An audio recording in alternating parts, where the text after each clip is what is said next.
Hello, welcome back. This is Disha Shah and I create videos on how to make, save and invest money. If you're new to my channel, make sure to subscribe and join this growing community. I will link some of the videos and playlists that I've made on how you can invest in the stock market and mutual funds and just some fun videos on the floating eye or on the description box. So make sure you check it out. Okay, so let's get into this video. So if you notice, this channel heavily has more investing videos, and the more I make investing videos, the more clear it becomes of how important the step that comes before investing is, which is savings. And the reason why I'm making a video specifically for college students is that when you transition from school to college, you start having access to a lot more money, you have a lot more opportunities in front of you, and this is when your decision making starts kicking in, your money habits start forming because you have access to a lot more money and you're exposed to a lot more financial tools. Now, when all this is given in front of you, and unfortunately our education system or our parents haven't sat us down and taught us how to use these tools, it can be confusing to navigate through. Having said that, is it your responsibility to take the effort to learn about how you can save in different ways and invest in different ways? Absolutely yes. It is your time to take charge of your money. And I'm going to share with you some proven ways that I saved money in college that helped me kind of build a fund that was big enough for me to start investing too. So if you're looking to invest, then this should be your first step. Number one, using Stanford's lean methodology. Now, I had the honor of going to an engineering college, which meant that everyone was doing everything but engineering. I'm just kidding, but I'm not. Which meant that ideas were brimming everywhere and groups were forming and business ideas were coming out and new social media pages were starting, e-commerce businesses. It was endless. Now, I saw a lot of my friends invest a lot of money into their ideas, obviously because they believed in it, which is great, but many times it didn't pan out. Or they ended up spending a lot of money on logistics and infrastructure of their idea and realized that there's no actual demand for the product. And this is where the lean methodology comes in and will save your ass and your money.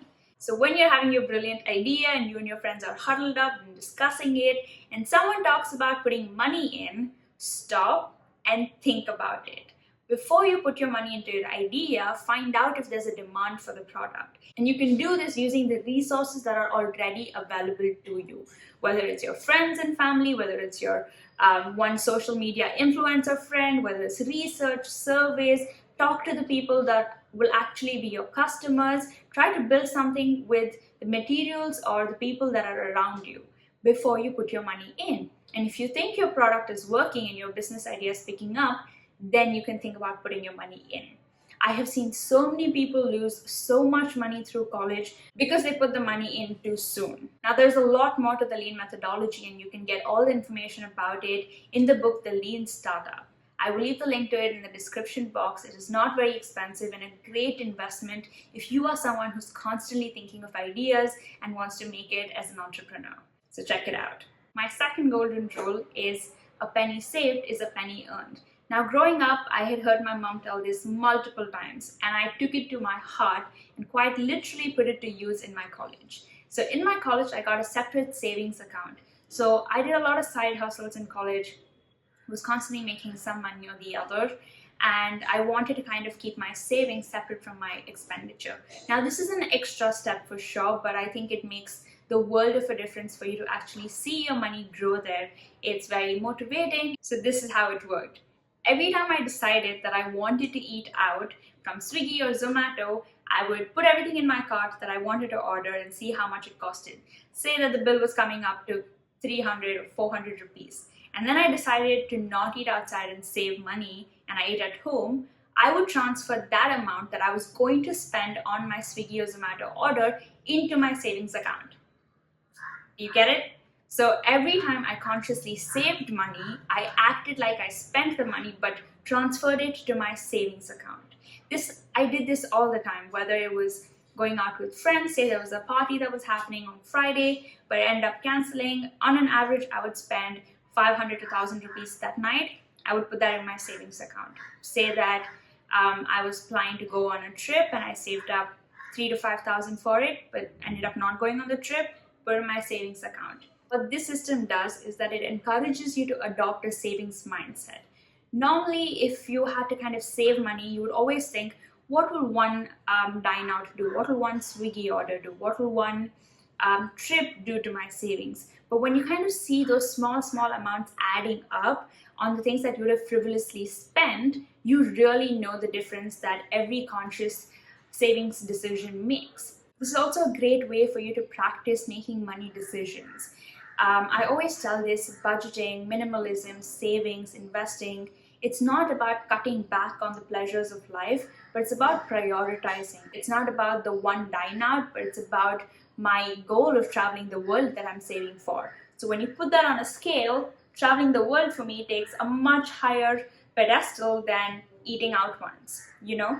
So it's a great way for you to practice these small money decisions so that when you have to make bigger decisions, you're already ready. This is actually a savings technique that I learned from my grandmom. I will link the video that I did with her on the floating iron on the description box. You have to check it out.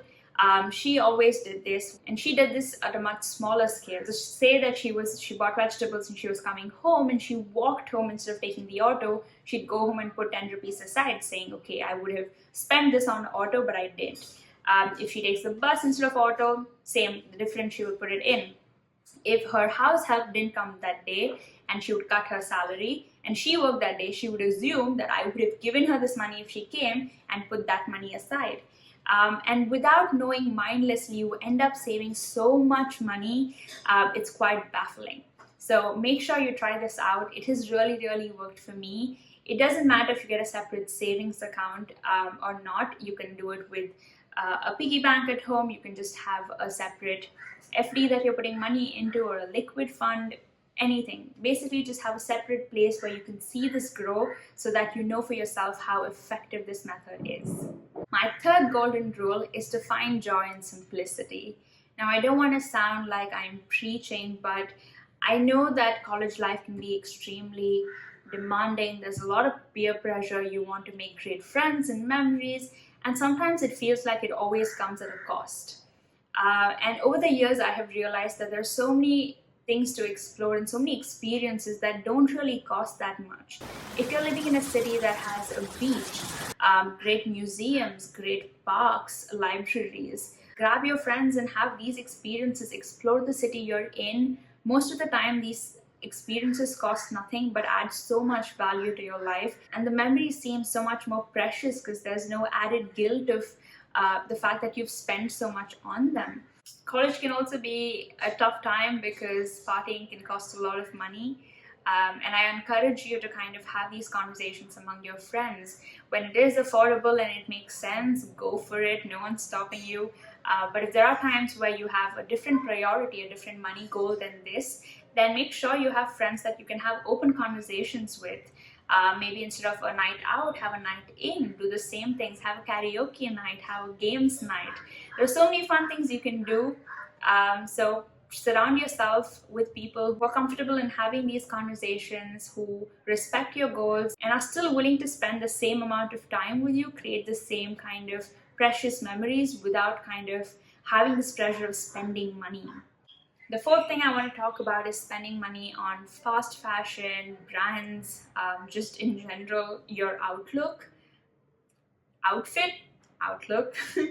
think college is also a place where everyone's kind of finding their sense of style and comfort and kind of building their personal brand. And it seems extremely important to be experimental and kind of try out these different things. And it's all great. Yes to everything. I myself, I think, found my sense of fashion and style when I was getting through college. But it is your responsibility to normalize repeating outfits, repeating clothes, exchanging clothes among yourselves, your sister's clothes. I myself, for over a decade, have been getting clothes passed on from my oldest cousin sister to my second oldest cousin sister and then to me. In fact, this I just realized that I'm wearing is my sister's. So normalize passing clothes, normalize upcycling. You can get together with your friends and it can be a really fun project to upcycle your outfits into something completely different. What I'm trying to say here is that you don't realize how much money you end up spending on clothes and outfits that for the moment seem to add a lot of happiness to your life, but it kind of really vanishes away when the new trends come, or when pictures are taken in your outfit and everyone's seen them. You just don't want to repeat it. So normalize that. Repeat clothes, appreciate someone who's repeating clothes, and see how good they feel about it. If you are someone who's always had retail therapy as a way for them to feel better every time you're down, make sure you're changing that routine up. A great way to do that is I have something called a shopping day, which is once a month. Pick any date minus the 5th, and I sit down and everything that I want to buy, I will buy on that one particular day. Even on the 6th, if I decide that I really like this top, or there's some cute decor item that I want to buy, I will have to wait for the next month 5th to purchase that item. This really helps me plan out what I want, reduces all my impulse purchases, and lets me prioritize and actually ask myself if this is actually adding value to my life, or am I just spending money on this because we're also used to being sold stuff constantly on Instagram, on the road, through the big advertisements, on Facebook. Anything we pick up, we're just being sold products too. So this really helps you think through all of that clutter and actually decide if you want this in your life. So yeah, have a shopping day if that helps. And that's it. That's the video.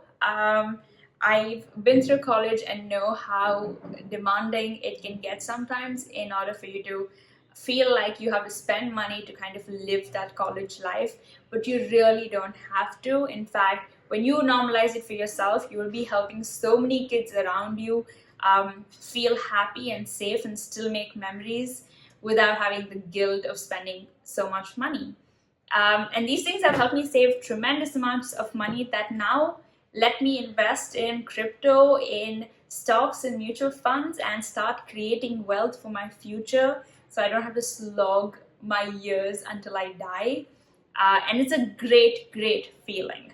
Financial independence, the journey of financial independence and wealth creation is a journey that I wish everyone has the privilege of having. So if this video helped you in any way, make sure you hit the like button. Send this to all your friends who are in college, your cousins, your children. Normalize talking about money at a young age, as young as it can get.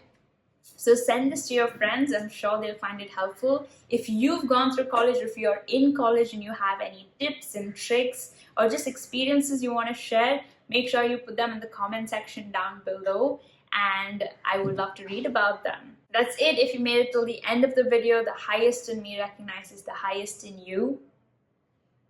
And I will see you in my next video.